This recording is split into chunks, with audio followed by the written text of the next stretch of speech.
Every 8 episodes, we do our Q&A, and I summarize some of the redundant questions that I get. When you're thinking about marketing, what's cheap, what's expensive? What's the best advice you'd give to someone starting to invest 5 to 10K into marketing for the first time? So there's 2 ways that you can go. One of the things that I think a lot of people miss out on, especially individuals starting up. How do you find off-market commercial properties to buy? The way I approach it, Will, is This is what I have learned about performance pay. There's 3 major things that have to be met. so, Will, you talked about home and garden shows. Do not let your salespeople run your home and garden shows. One of the biggest low-hanging fruit things you can do is Welcome to Beers with Contractors. All right, tradies, another episode of Beers with Contractors. Terry, How you doing, Will? good to see you again, sir. Drake, we got Drake in his house today. Love having Drake on. So before we get going, of course, like, subscribe, hit that little notification button. Speaking of subscribers, we got Clayton E58. Thank you. T Short 8881. Blair Tinker. George Anemo. Rob Flowers. Wild Thumbs, which I love how it's spelled. It's not like thumb, it's THUMS. And then Mike 8 Reese. Thank you for subscribing.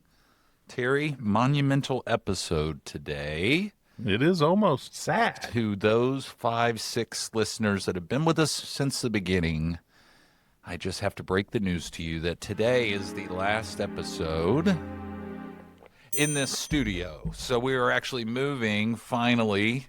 Terry gets to get out of the weird brown paneling office that he sits in. The 70s suck. And yeah, we are excited. Drake was visiting yesterday, came out on a Sunday to help me make sure I wasn't screwing something up, and probably do a little walkthrough tour video. Terry, you brought all the liquor bottles. You helped me a little bit on Saturday. Yep. But I still don't have one of your antique ducks that came out of your commercial property. The one that's covered in lead paint. Yep. It's probably got black mold all over it, like all of that. So I'll go wipe the asbestos off of it and make sure I get it to you. I'm going to put you on a pip. See, walking through it. It's going to be pretty exciting. I think people are going to like it when you show them that tour video. I mean, there's a tree house, there's vines everywhere. I put turf down yesterday. I mean, it's legit. It's funny. I see the subs walk through there, and they walk in expecting just a normal office, and they're like, what the hell is going on here? Hey, and Terry, don't worry. I got your whips and chains coming. They'll be in your corner because I know how you are. Well, the nice thing is to see this amazing space that you've put together and to realize that this is what happens when you let an adult male run wild and have no supervision when it comes to Amazon and the shopping cart. That's right. You build a house inside of an office. Yeah.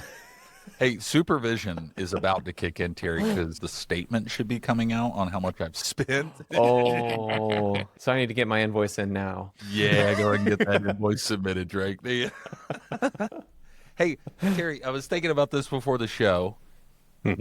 Pranks are obviously something in construction that just go, like, they're timeless. They've been going on forever. We will never change that about our industry. So, I was thinking about this. I'd love to hear through the room here any funny little pranks. But what came to mind specifically, when my father-in-law was in high school, and this is back when you could get away with this stuff. Yeah. So before school started, the weekend before, they went and they soldered all of the locks shut on the school. So then that way they wouldn't have the first day of school because nobody could get into the damn school.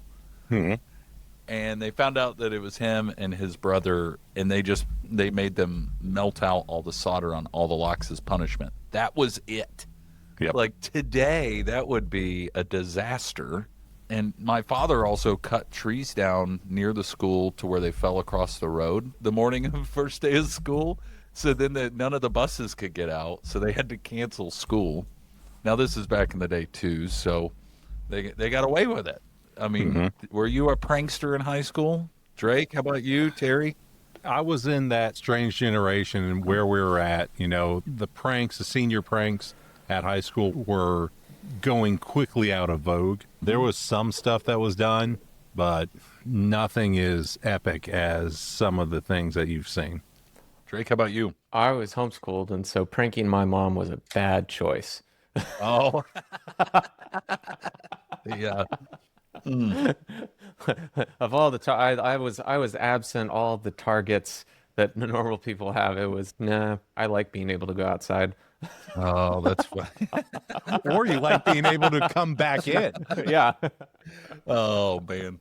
Well, as you guys know, every 8 or 9 episodes, we're actually a little behind on this one because we typically every 8 episodes or so we do our Q&A, and I summarize some of the redundant questions that I get with some folks, and then decide to put them on here so we can kind of, well, rather than that being a one-on-one, we can have it in more of a global setting to where hopefully it helps everybody. So Terry, drum roll, last shooting in this office. Let's go out with a bang, Q&A. So, first question. For business owners with a marketing budget, what's the best advice you'd give to someone starting to invest 5 to 10K into marketing for the first time? So, Drake, I'll let you take this one first. You're kind of a marketing guy. Yeah. So there's two ways that you can go. So if you're in home services, you have 5 to 10K to start for your marketing, what should you do? You need to be thinking about, am I trying to acquire leads, or am I trying to just have something to where when people find me, they will be able to call me? So the first thing, get your Google listing up. If you don't know how to do that, you might need to hire somebody. That's pretty easy though. You should be able to do that yourself. And then, I mean, realistically, I'd be looking at Google or Facebook ads for being able to put something together. Now with AI, it's not that hard to put a little basic ad together. You may want to do that yourself. You could go on Upwork or Fiverr just to get the visual graphic on there. But I think that's probably going to be the best bang for your buck if you just have 5 to 10K. What about you, Will? Yeah, so first off, I would question, like, why 5 to 10K? That's 100% difference. So it's like, that makes me a little nervous thinking, like, well, all right, well, if you got 5 to 10K to spend on marketing, what's your revenue? Because if this person's doing 50K a month, it's like, ugh, that makes me a little nervous. But if they're doing, well over 100, then it's like, yeah, you could probably have some spend in there. So I look at it like a pyramid. If you can start out with the basic, like get your listings ready, get your location set. Yes, I know it's frustrating, but go to Manta, go to Yelp, register all the websites there, then start dripping money and never stop on your PPC, SEO, SEM stuff. And then step up, and we've talked about it on the show. I'm still just a monster, like, proponent for home and garden shows. They are back, baby. Home and garden shows are killing it right now. And then it's also, like, once you've gotten through that, then you can start to step up into, yes, I know it's wild to say, but direct mail still works, and when I say this to everybody, to be clear, I'm looking at it at a cost per lead perspective. So some of those are going to be really expensive. Then, of course, you're going to have some that are really very low cost, including referrals. And then on average, what is that coming out? And by percentage, is that leaning at a good percentage towards your cost per lead versus your revenue? Is it by percentage landing to where you need it to be in your total profit and loss statement? Because really, people forget about sales. They want to know, well, how many sales did I make out of marketing? But really, it all still comes down to what the hell are you installing each month? Because you could sell all day, but if you can't get the money in the ground and get it collected, your marketing budget's going to be all over the place. Now, granted, home service companies, this wouldn't be for a commercial company or a business company. So, Will, you talked about home and garden shows, and we got into this conversation. Does it matter who you send from your organization to these things to represent your organization? Oh, yeah. I couldn't remember if we talked about this in person or I don't know, it may be in a past episode, but I want to be very clear. We tested this. Do not send your salespeople to home and garden shows. Yeah. We saw a 60% increase in lead flow from when we stopped sending salespeople to home and garden shows and started sending managers / office staff, all because there was no pre-qualification of leads.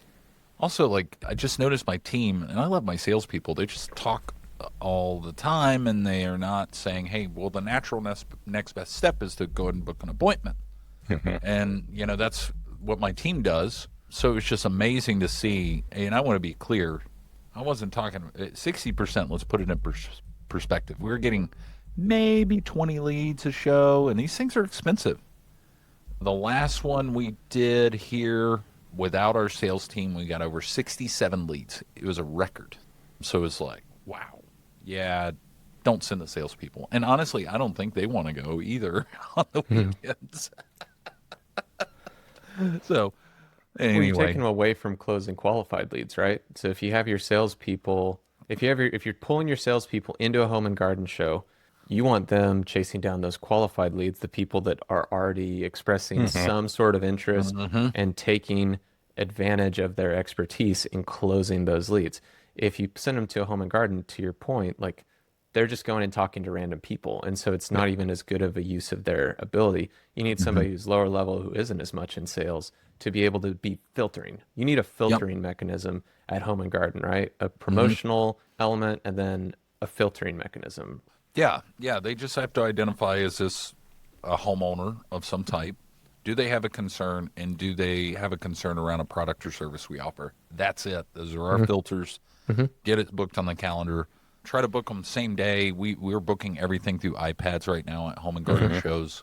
Hell, if you can't do that and somebody doesn't want to, we've even gotten to the point now where on Fridays, some of these even have Thursdays, but on Fridays, we don't wait till Monday to call them to book the appointment. We actually have somebody in office. They call them Saturday morning before all the other vendors start reaching out and start hitting them up. And they're only there for like an hour or so, and then they book the rest of them virtually. But yeah, it used to be conversion rates from like lead to appointment on a lot of home and garden shows would be like 70%. We're seeing now like 89% on conversion. Like, it's awesome. And hell, the garage door folks, like our friends at Jolly Goat, man, they kill it. They're booking service visits at the show. They're booking revenue at the show. Well, I don't know, Terry, do you have a storm shelter up there in your homestead? We do. We do have a storm shelter. Well, hold on. Do you have a doomsday shelter or do you have a storm shelter? You strike me as a guy that would have a doomsday prepper type setup. If you were asking if I'm prepared for bad weather and other events, I am. And that's By the way, sorry, don't give the address out. We don't want anybody knowing where the old Kleinfelder compound is. He's got 3 storage shelters fully buried underneath. Got a 50 cal. Drip water, drum, like just a drum rainwater catch system. The Machine gun turret mounted to the top with a dome. Yep. Yeah. Pop up. Yeah. That's right. Yeah. And a whole bunch of wooden ducks. yeah, decoys. Yeah, decoys. The reason I asked about the storm shelter, Terry, is because we needed a storm shelter. Those people literally will take the order at the booth. Like, they are nice. selling jobs at the booth. They've got it down. I'm like, man alive, this is crazy. The point of sale is so fast. So then does the next question then become, should you take your credit card reader to every Yeah. I mean, every home and garden show? I mean, if your process or product offering is the same exact thing for every single customer, yes. We see the hot tub companies do this all the time. Now, for us, we don't know what we're walking into, so it's kind of hard. Yeah. But, man, we're seeing this so much where the point of sale is happening at home and garden shows. I'm jealous, honestly. But, yeah, they are back, man. And do not let your salespeople run your home and garden shows. So I wanted to circle back because it made me think of something. You know, if you're investing in marketing, you have $5,000 to $10,000. One of the biggest low-hanging fruit things you can do is have more than one phone number and get yard signs out. Yeah. Right? It's so cheap if you can get your yard signs out, and then every job you go to, you put something about, you have a yard sign with your company on it and a phone number that's specifically so that you can track exactly how that lead came in. And that's going to be one of the cheapest sources. Am I wrong, Will? That's one of the cheapest sources of leads that you can get that doesn't require you to understand all of the, like, if you're afraid of computers and you're like, I need something simple. Okay, there's nothing more simple than a specific phone number and a bunch of yard signs at every single job you do.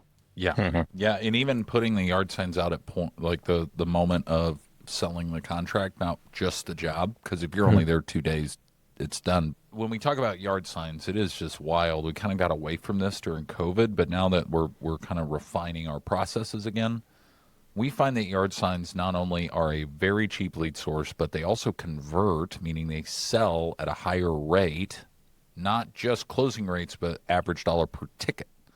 And the reason being is because they're what we define as a silent referral. So somebody's coming through the neighborhood, they see their neighbor chose your company. They're not going to go knock on that door. They're going to be like, oh, okay. Like, yeah, so they must be a good company. And then if you can get a few in the neighborhood, man, it is bang up. And we go back to that whole episode with Dan Antonelli from Kick Charge Media. It's like, yeah, if you could become 5 Mile famous, that's going to be kind of our approach going into the last part of the year is we just want to own a neighborhood. Like we want to command and conquer a neighborhood one at a time. And some of these neighborhoods, like, man, they have like 800 homes in them. And then right next to it is another neighborhood with 1,200 homes. And it's like, man, we're just going to go in there and own that neighborhood, become 5 Mile famous, and go 1 mile at a time. Yeah. Well, and Will, one of the things that I think a lot of people miss out on, especially individuals starting up, hanging out their first shingle, you need to look professional. Even if it's having a handful of real, for rent signs or for sale signs, a handful of business cards that, make you look like you know what you're doing. You don't want, those pull stickers from Home Depot or Lowe's that you have on the side of your truck with your name and your number. Go ahead and get something that looks a little bit more professional so people aren't afraid to give you a call. So it shouldn't be like Terry's Morning Wood Supply. No. What you're saying. No. That's what he sleeps in. Yeah. Duct tape across. That's funny. So, Will, and you mentioned this when you were first going over stuff. So when you're thinking about marketing, right, you mentioned cost per lead, right? Yeah. And so how do you think about that? Because I hear expensive leads, I hear cheap leads. If I'm not talking about actual numbers, I don't know what that means. Do you think of that as like a percentage of each individual sale? Like if it's a $5,000 average sale, are you thinking of it as a percentage of that? How do you think about that, and what's good, what's cheap, what's expensive? Tradies, running your small business can be demanding. You got suppliers you got to work with. You're managing crews. Hell, you're chasing sales. It's a lot to take in. Listen, if you want to grow your business, you got to stop working in it and you got to start working on it. So that's where my friends at Foundation Rescue Supply come in. You're not just getting foundation repair products and waterproofing products and air quality control products. With their nationwide distribution, you're getting a partner who knows how to help you scale. And that's why I use them. The Foundation Rescue Supply team has industry knowledge that will help make your life easier. You get the tools, the trainings, the systems that you need to move the needle. You want your sales team to close more leads? Done, because they have the proven process for that. You need your crews to work smarter, not harder? Done. Their installation training will get you out there and rocking and rolling in the field. With Foundation Rescue Supply, you're not just buying materials here. You're buying a better business system that they have helped create. And you sell more, you install more, and you grow your team. So the bottom line is this: you get best industry pricing, you get field productivity on track, and you get more revenue out of everybody on your team. So this is your chance to step up, scale up, and thrive. If you are ready to make that happen, head to foundationrescuesupply.com, check out their catalog, and speak to my friends, their team, how you can take beyond the products with your company with Foundation Rescue Supply. Okay, so let me back into the math here. So we track what's called average dollar per appointment. So if a salesperson goes out and runs 10 appointments, how many sales did they get out of those appointments? So on average, let's say they sold 10,000. So that would be $1,000 average dollar per appointment. If my marketing budget is 10%, then I cannot really spend any more than $100 to acquire a lead. So a lot of different acronyms for that, but so the higher the average dollar per appointment, which ours currently is, I think, $3,700, that's what's going to dictate your two things: cost per lead, but allowable cost per lead. Because if your allowable cost per lead is $180, but you find out that you're at 70, you're probably just choking your sales team with cheap lead sources that aren't really going to produce very well. And it's like, man, I got a super low cost per lead, but it's like, well, you're also getting really bad quality. You're doing the Angie's List thing and all that, which Angie's List is a necessary evil, but oh man, I'm trying every month to give less and less of my money to them. Obviously, we all are, because we want the referrals and things like that. But yeah, so average, if you're not tracking average dollar per appointment, that's also not very helpful because, it measures the success of different salespeople in your organization across the line. My analogy is this: it's kind of like an athlete. One guy can bench press 400 pounds. The other guy can run a marathon. Who's a better athlete? Well, they're both good, right? But so in salespeople, we see this where home service salespeople, they have high ticket, low closing versus, low ticket, high closing. Well, average dollar per appointment evens that playing field, and that's why it's so helpful. So that's why I track it. Then take that percentage of your average dollar per appointment, weigh it against your budgeted percentage, and then that'll tell you. That's why I was curious about this question of the 5K to 10K. Mm-hmm. Boy, we're still on this first one, but here we are. We're taking a deep dive. Yeah, I mean, marketing is always a question, like top 5 questions I always get. And real quick to follow up on that, thinking more about the actual meta-analysis of the question, right? If you're a contractor and you're thinking about spending $5,000 to $10,000 in marketing for the first time, like you said, you need to be thinking about that in a percentage of your revenue. Like if you're making 50K, okay, yeah, you should maybe think about it in terms of 5 to 10,000. But if you're making much more than that, like you really don't need to be thinking about it in a fixed amount like that. You need to be thinking about it. What am I willing to continue to spend every month? Because you need time to build that. If you think about it like water, you want to turn on the pipe, and even if it's just a trickle, you still need to just let it run, because you're going to want to adjust that. You're going to want to tweak that. The first time you do it is not going to be the best time. If you think about it like I'm going to spend $5,000 and then be done, and then you're confused as to why it didn't work, well, it didn't work because you only spent $5,000 instead of just trickling it out. So you could refine that. It's not like if whatever home service you're in, the first time you did that, you are not good at it. Guess what? Marketing's the same way. It's a skill to acquire. And so you need to give it some time. If you're going to go on the, $5,000 to $10,000, okay, go on 10 and then divide that out over the year and just do that consistently. Yeah. So, hey, by the way, Drake, next question here, because you're speaking to a bunch of contractors. What the hell is meta-analysis, and why the hell did you say that? Just thinking about the question, like what's behind the question? What's the big, how do we analyze the question, right? There's the basic question, but then there's what's the question talking about? I had to tease you a little bit. Oh, I know. I'm Terry, that guy. don't you get confused when he uses those long words like that? No, I mean, you just have a way of asking a question, Will, which makes it seem like, hey, I understand it, but someone else doesn't. I mean, or just saying, Acting for a friend. I'm a dumb, I don't know what you're talking about. That's funny. Hey, this next question, actually, Terry, I'm going to lob to you because I have a feeling, and I'm going to frame the question because I want to hear. I bet you there's so many similarities here. Yeah. So how hard is it to really find a good home service company to acquire? How do you find them? Is probably the answer is probably pretty close to Terry. How do you find off-market commercial properties to buy?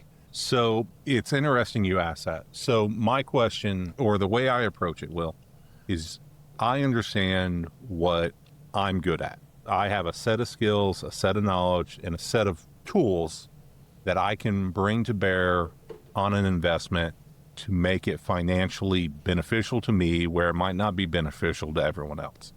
And so as long as I operate within that same model, right, I'm picking up something similar or similar enough that I know I'm not going to run off and slit my own throat, it's a relatively safe investment. Now, I would almost say I bet it's the same when you're looking at home service. Now, the idea is if you know what you're good at and you have a history of demonstrating that you can take a product, a service, some type of business model and make it a success, you could apply that same metric to, going from garage doors to window replacement.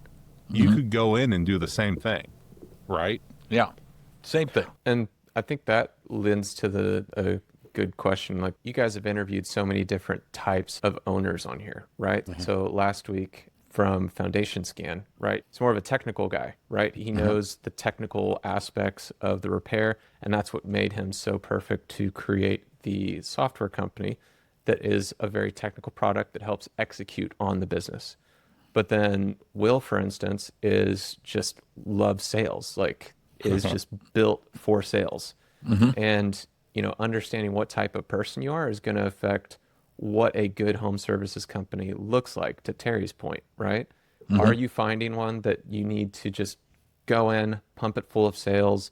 The company that you're buying already has the technicians who can execute on that? Or is it something where it's more technical, where you're going to have to understand, not only be able to do some sales, but you're going to have to understand, hey, how do I actually do this process? Well, and one thing that I have found, and I want to be very clear, the question is how hard is it to really find good home services companies to acquire? Number one, do people know that you're in the market to even acquire companies? Like, first off, like, I know that sounds weird. You got to tell people, like, listen, I'm in the market for home service companies, so if you know of somebody, please let me know. And I have found, like, CPAs are great resources for this. I do live by a little bit of a Warren Buffett rule, to where, by the way, once you say that, you'll start to just have deals laying on your desk. And hell, Drake, we see this. We've got a good mutual friend, Brian Clifton. Now, after 3 years of knowing Brian, now he's closing like deals weekly, just because the snowball effect is taken in.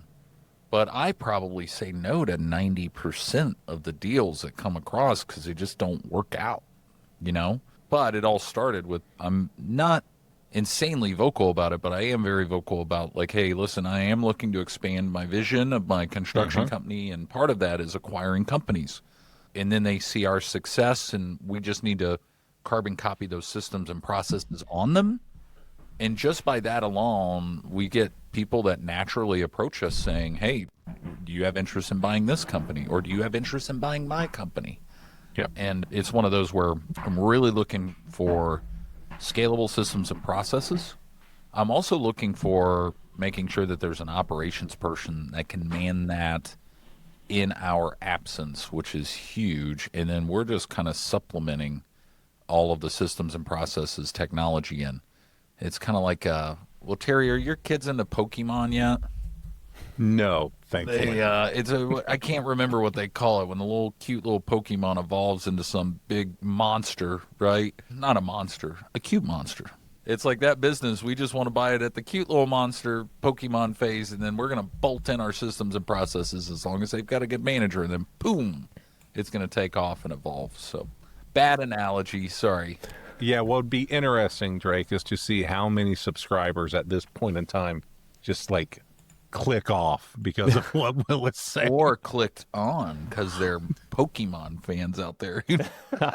I know our audience is like 90% men over 35 years old. So it's like, yes, you're right, Terry. So moving on. Complaints can be sent to Will at. Yeah. No, but Will, you talk about listings or opportunities coming to you off market. I don't know if I can look back and say how many properties. I think out of all the properties we've bought over the past 16 years, only one of them was on market. Everything else was someone else, a realtor, another investor, someone coming to us or in conversation saying, hey, this is an opportunity. You know, I think if you just hit up the listings and you're doing that type of investment, looking for those opportunities, there's not much meat left on those bones. This does kind of dovetail into another question. And Terry, I'd be interested to hear how this has worked with some of your purchases, is whether or not it's an asset sale versus equity sale. And this is probably an important conversation. From a buyer's perspective, it really doesn't matter as much, but from a seller's perspective, you know, there's a lot of times where asset sales are brought up, and sometimes they're twofold. They're in the form of asset sales with seller financing. And I'm just very clear with people that asset sales is viewed, depending on your legal structure, and I'm not an attorney and I'm not a CPA, but depending on your legal structure, it can be viewed as taxable standard income, or it's taxed as income tax. So you got to be careful on asset sales, especially when there's good equity basis in the company, because, you know, you can do that to offset negative basis from a tax perspective. So if the company is insolvent and losing money, you know, that the asset sale can sometimes offset some of that negative basis to help from a tax position. But man, I'm a fan of seller financing on equity sales. Yeah. if possible, if I'm on the seller's side. On the buyer's side, it really doesn't matter as long as you're getting what you're purchasing, right? But have you seen people do creative things like that on the kind of industrial property side? Well, one question I just had, Will, is like if I'm going in and I'm buying or selling a property, most of the time I'm doing a 1031 exchange to roll it into something else, right? That's what we live by in real estate investment. If I'm selling a business, a home service business, is there a mechanism where I can roll the proceeds of what I just gained from my sale into something else? Yeah, there's well, it's kind of, let's break this down. Yeah. There are certain windows that if let's just look at an equity sale of your construction company. Okay. And we will probably see some of this change with the new administration. When Trump was in office the first time, we saw a massive rollout of federal opportunity zone investments. That was a deferred tax vehicle. It was a way for the government to say, hey, we want to force money to impoverished areas of the city or town that you live in to start revitalizing. So when that triggers, you have 365 days to try to find and acquire and put some type of proceed into a federal opportunity zone. There are also deferred tax trusts that can be utilized. You typically don't want to get into those until you're exceeding, 1.4 million. And once again, not a CPA here, but there's not enough juice in the squeeze, so to speak, under $1 million, and you might as well pay the taxes anyway, because by the time you defer it off, the taxes may be higher depending on who's in office. So there's a lot of different tax deferment, but the taxes are going to come somewhere, Terry. and it's one of those where it's just kicking the can down the road. But that's what I've seen on my end, is sometimes it's better to just go ahead and pay the taxes, but otherwise put it in instruments that can obviously produce well, and then just create more cash flow. Trey? So Matt Jones, former guest on the podcast, actually helped me with the sale of my company.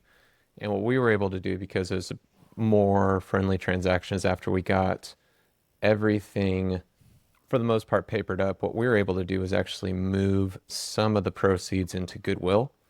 So goodwill that I had developed, and goodwill is taxed at capital gains rate.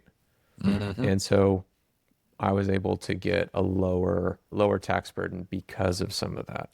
And so that's one thing. If you're doing an LLC and you're trying to offset that, but the buyer wants to do an asset purchase, you can try and offload some of that into goodwill, and it'll help you a little bit with your tax burden. Yeah, I forgot you dabble in this world a little bit on the accounting side, Drake. Hey, Drake, this next question is actually going to be super helpful. Does your office staff wear business casual or branded gear in office? When I had my ISP, I gave them all branded gear. And so it was super important to me, actually. It's one of the things I learned. It's like, buy branded gear, and then, but make it like good, comfortable branded gear. Yep. And it's to where, as long as it's comfortable, people will prefer to wear it because it's solid. And I even went a step further, is I printed all the stuff that I had. Not only had the logo, but it had some catchy slogan, like for the internet service provider. It was just real fast internet, but it was, if you say it with an accent, it kind of sounded funny. So it's like, it's real fast internet. And so it was rural. So it's also like rural, like because we were rural fast internet. It's rural fast. Actually, no, that's what it was. Yeah, it was rural fast internet, and I knew that if you said it with an accent, it'd be like, it's rural fast internet. I love it. But then you get comfortable t-shirts, and everybody loves them. They want to wear them. Yeah. They, No. Well, it's funny. I actually was like, really? Is this a question? But then after thinking about it, it's a valid question. And I'm glad you brought that up. I mean, Terry, are people walking around wearing the university's gear, like the t-shirts and the swag? So, to be perfectly honest, if you work for a state institution or government entity, there are regulations in terms of what can be bought and given to individuals who work for that institution. So I don't think I have seen any promotional or branded material that has been distributed to me for 16 years. I have never been given a t-shirt or anything that said, Here's the brand of your campus. Go forward. Now, sometimes what you'll see is if it's a required uniform or part of their attire that they have to have, right? Then you can get away with it. But for the most part, I think they're missing a pretty big opportunity because you see, I mean, just like with your trucks and with your personnel, well, like you see your brand across the city, you know, and it's promoting them, promoting you, promoting your service. And as long as your folks are behaving themselves, it's a positive experience, right? Well, I'm glad you say that because it's funny, and this is a great segue, but still on the same question, is we do not require anybody in our company to wear company apparel in office. When they're not customer facing, we just want them to be comfortable. We do have some general kind of language in our policies. You know, we don't want people showing up in sweatpants every day that say juicy on the back end. And by the way, Terry, don't stand up. But you're right. Like if you make the quality good enough and the kind of design about it, you know, the employees will wear that with pride. And that also has to do with culture and things like that. But it's one of those where it's also, it has caused, and this is where it comes back to your statement, Terry, like our branding has become so well known in our market that it is actually, in full disclosure, we had somebody recently that shot me a text message saying, hey, I noticed one of your employees was drinking at a bar over lunch. Now, mind you, these employees were off the clock. But it was one of those where they felt obligated to be like, hey, these are employees like in your, like working and they're drinking beer at lunch. Now, granted, they just got their jobs done early, but that let me know that in the event that there was something serious, you know, that would have at least shown like, I'm glad that our brand is being worn. I'm glad that people recognize it, but also it says like, hey, we need to have some conversations with some folks because they're going to see that at 1 o'clock on a Tuesday. The customers don't know that they're done for the day. So it's like it's painting the wrong picture. So we do have to have some conversations with folks just articulating the fact of, hey, when you're out here and that brand is on your chest, you're representing me and Sydney, right? So if it is 1 o'clock on a Tuesday, use some common sense and just let them know, like, I almost picture like a name tag that says off the clock, like I'm done for the day. Like wear my stuff, but like just put in something that lets people know you're not working. Because boy, that's a stigma in the trades anyway. So, well, I think what's interesting is there's research that shows if you're able to present or show that your employees have this brand, right? You're bringing them into your culture, and it's a positive culture. That can make up for a lot of, maybe you have competitive pay, maybe you have a little less, but if they feel like that's a good environment and they're invested in that organization and they're part of it, they're willing to stick through some harder times instead of just jumping ship for the next little bit higher paycheck. Yeah, that's a big thing that I've learned in the different companies I've had is that if once you, like, and the psychology proves this out, is like once people have a lot of their basic needs met, once employees have their basic needs met, they're not worried about what the next paycheck is coming. They're not worried about how am I going to feed my family. You know, they have some creature comforts. Once they hit that threshold, their amount of marginal happiness more over that is not directly correlated to the amount of money that they're earning. They care more about, am I stressed out all the time? Do I feel like I belong? Do I have friends at work or people that I'm at least like, I don't dislike, right? And the psychology proves that out. hey, by the way, marginal happiness, was that the big word he used this time, Terry? Like, Jesus. Now, Right. we're going to have to get a whiteboard to write all these words down and look them up. I mean, Can't stop, like, won't stop. just to the viewers out there, like if Drake uses a word that you or I don't understand and you just see me and Will going like, Yeah, that's right. we're just hoping to get to the next part of it and get enough semblance of that conversation. Just write comments on the YouTube video. We'll get them answered. Yep, that's right. But Drake, that brings up a question. It's like, how do you get someone within your organization to feel like they're getting some benefit to all of the gains within that organization? Like, are you paying, or is there a process out there of engaging them and paying them for their performance, like a performance bonus?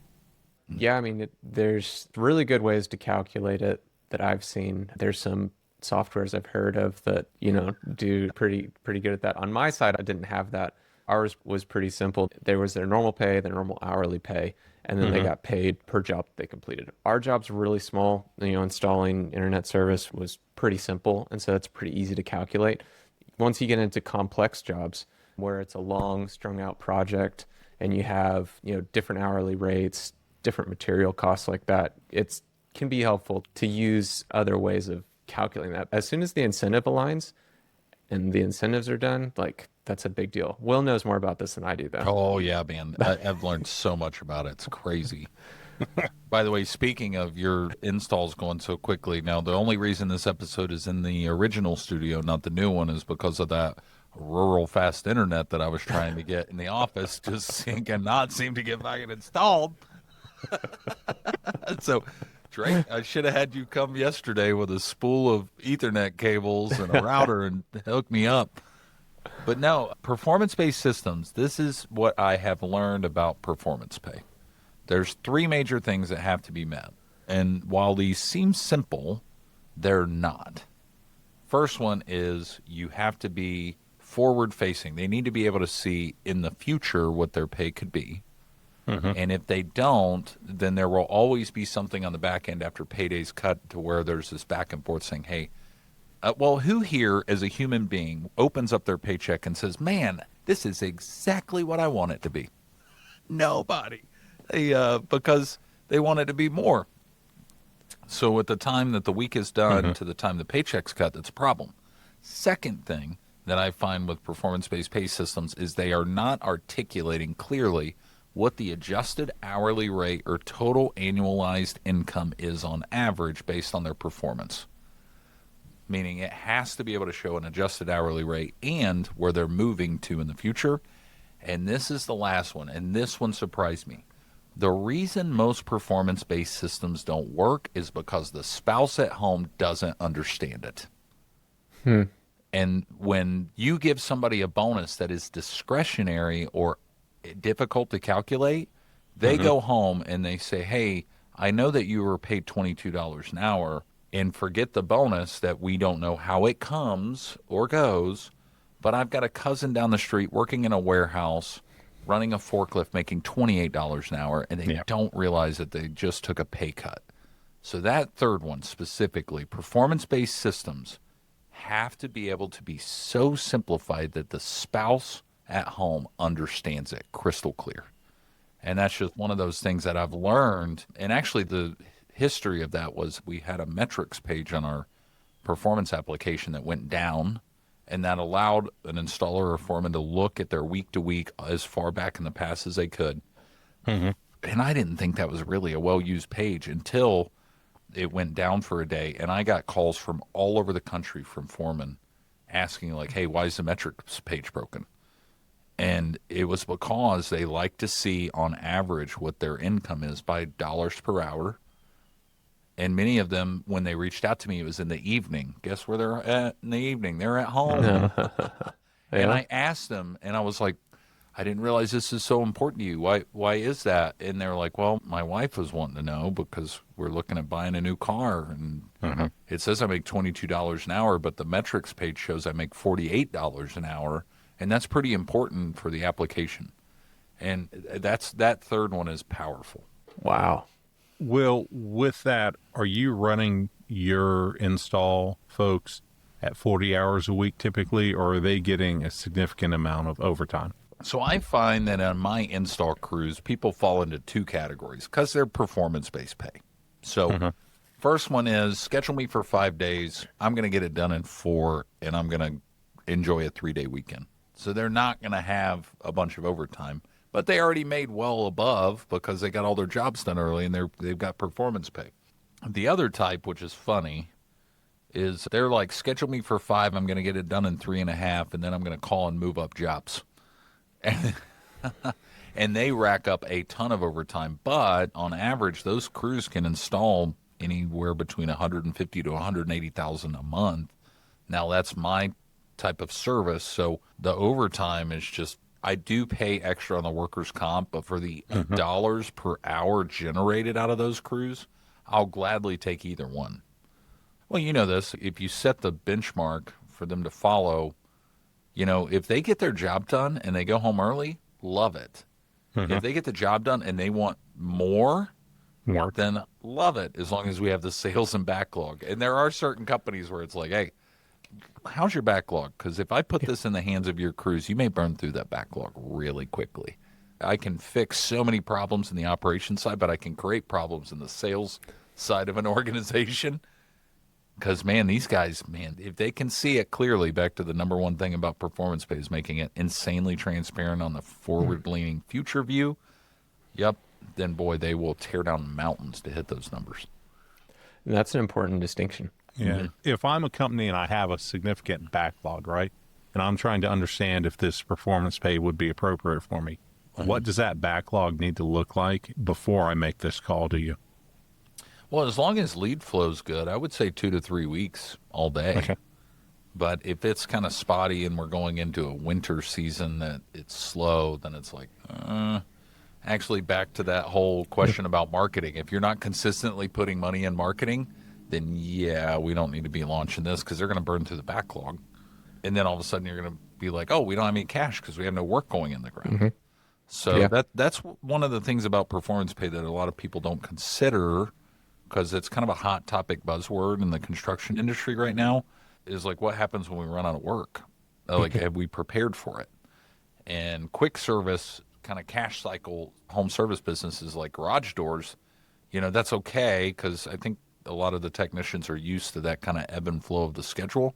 But in companies like windows, fencing, foundation repair, concrete, they thrive off a backlog, because they have to have new customers every single time for their jobs, and they're not harvesting accounts. And that's why that's so important. Yeah, that was with the internet stuff.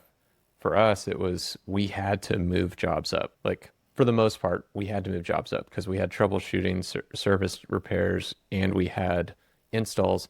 And because it's just internet, it's like most people assume they can get internet from anybody. And so, like, that turnaround time, like, if we could pull jobs up, it was relentless on how many can we pull up.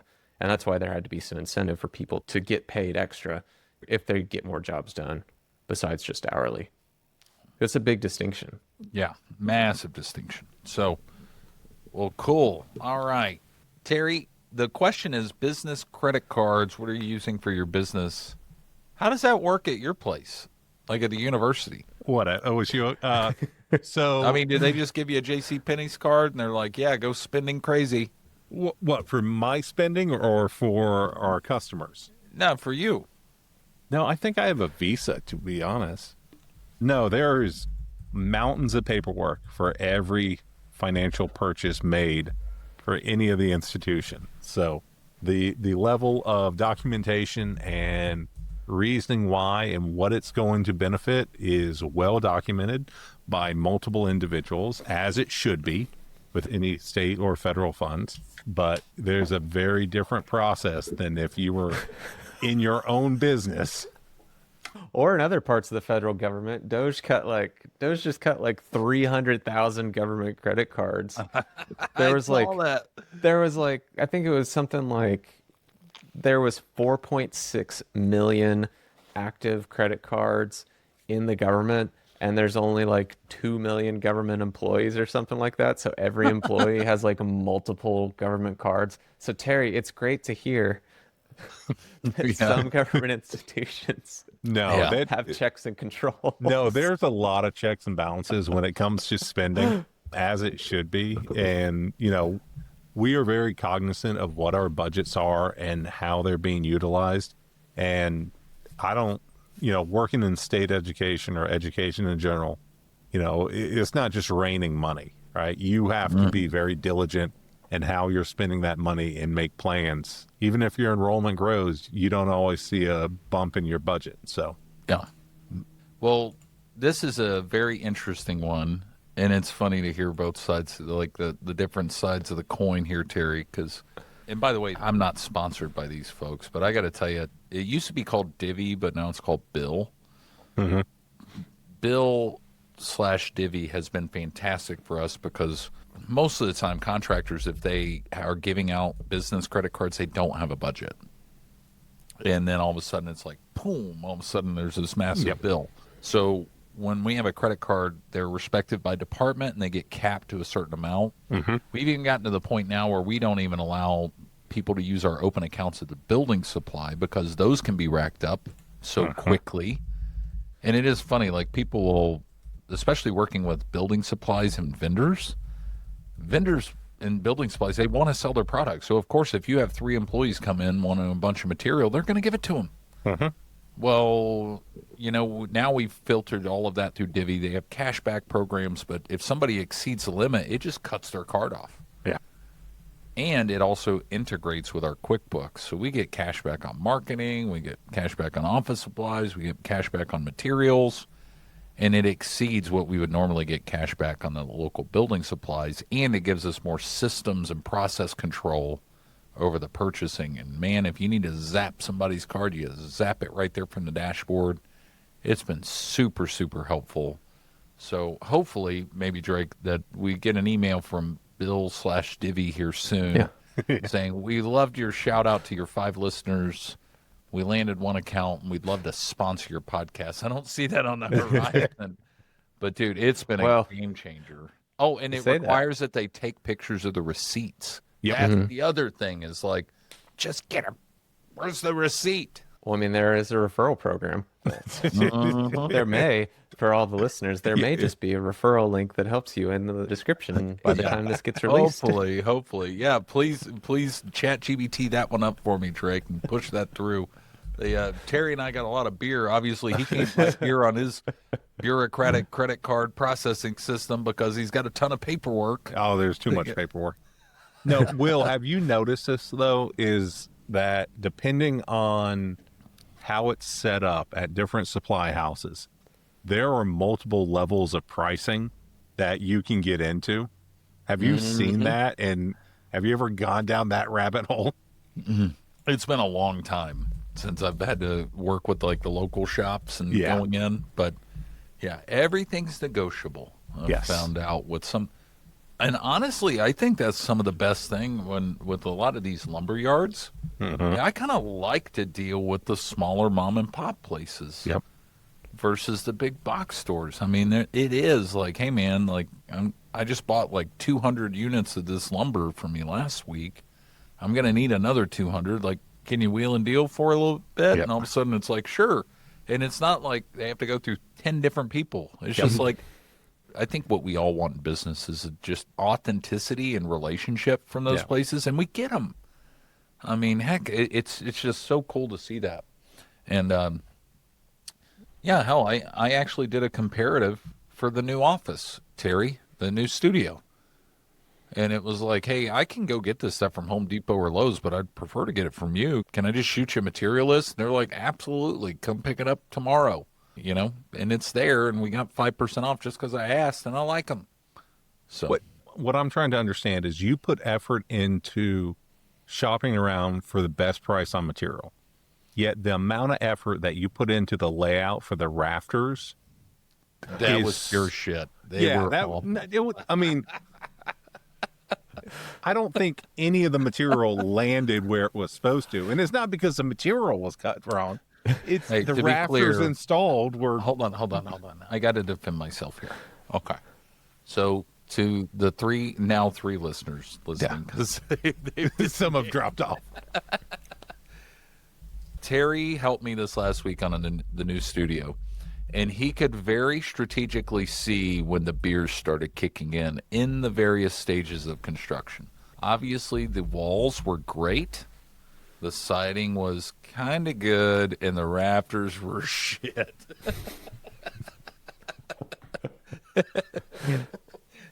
and that's when the beer started kicking in. I mean, for what it is, it's going to be fine.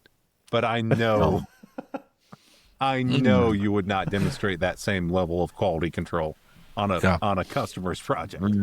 That's funny. Well, hey, listen, to bring it home real quick, let's do this. I think rather than going through our questions, we got a few more, but we'll keep rattling these off as we go in the next few episodes. We always end our episodes with the biggest screw up we ever made, or one of the biggest screw ups we've ever made in our career that we could at least brag about it. Screw it up so bad you can brag like a Texan. So now we're going to go round table here, and we're all going to rattle one off. So let's see here. Do I want to put a random name generator up here? There's right. literally 3 of us, Will. So I mean, All right, cool. Hey, all right. So, well, I'm the host, so Terry, you go first. so I've already talked about some of my biggest screw ups. I think the most recent one that has boggled my mind is I'm trying to understand why at a certain employer we're not moving forward with this great idea, right? It has benefits in terms of retention and hiring for new personnel. And this is something we've talked about for years and years. The fact of the matter is I thought it was costing, 6 figures, well into the 6 figures to implement this process. And we've had it and we've just never pushed it because we thought, hey, it's, $100,000, $200,000. Literally, it's less than 40 grand a year. And the You were telling me idea about this. that we do not move forward with something with it being such a small investment in a very large organization just boggles my mind. And so what I would say is the big issue I've seen, make sure you know all the details about why you're not doing something, because they might make sense to someone else, but in the big picture, it just might be an idiotic choice. Yeah, that's funny. Drake, how about you, buddy? I think I've named a few of these. One of the big ones is knowing what type of person you are from like a rocket fuel integrator vision standpoint. I have played integrator too many times, and that is not my cup of tea. I'm just not. I can do it, so I'm weird. I can play an integrator on TV somewhat well, like better than most visionaries, but I've had to. But man, if I had picked partners that were integrators and let me be like the visionary, I still have yet to experience that, and I'm excited for when I do get to experience that. What's interesting about that though is like it is a miserable place to be when you are having to be that person in the business. And I have to dabble in that from time to time too. It is so frustrating. But yeah, when I bring us home, I've got tons of mistakes. But I'm just trying to actually, this one actually is pretty fresh. When I say fresh, like in the last 2 years, I had a customer email and carbon copy a few people in, and it was complaining about this, and this, and I was just not in the right mind space. And it was a legitimate concern and complaint. Let's just call it what it is. And I was not in the right mindset, so I hit reply to who I thought was just my management team saying, what the is this person's problem? They're out of line, and blah, blah, blah, blah, blah, blah, blah. Well, they were copied on the email. And all right, let's take a poll from the room. Drake, Terry, do you think I got collected on that job? No, I don't think you did. fully. No. Hell no. And oh man, I have And done that that. served as Exhibit A. That's not the first and won't be the last time it's happened. Well, anyways, all right. Well, we had some Q&A today, but we also spun off into some more Q&A. But it's always fun. Drake, I love it when you're on. You're always the man behind the curtain. But you're like the Wizard of Oz. But you're also like the third wheel sometimes, too. So we appreciate you being on. Terry, appreciate you. Yep. As always, appreciate your help. To all you guys out there, listen, check out our store, like, subscribe, all that stuff. Otherwise, we're looking forward to our new office and our continuing on season 2. And we'll see you this next week on Beers with Contractors. Appreciate you guys. See ya. And that's a wrap for today's episode of Beers with Contractors. We hope you enjoyed our chat as much as we did. Before we say our final goodbyes, a friendly reminder. Beers with Contractors encourages responsible drinking. If you choose to enjoy a beverage during our time together, Please do so in moderation and only if you're of legal drinking age in your country or state. Furthermore, the advice and insights shared in this podcast are for informational purposes only. Always consult with professionals and experts in your field, and be sure to follow local laws and regulations regarding licensing and permits. We're here to help, entertain, and inspire, but your safety and compliance are important. So, as you head out into the world of construction and contracting, remember to build responsibly and make decisions that stand the test of time. Thanks for joining us today. We'll catch you on the next episode of Beers with Contractors. Until then, cheers to your success.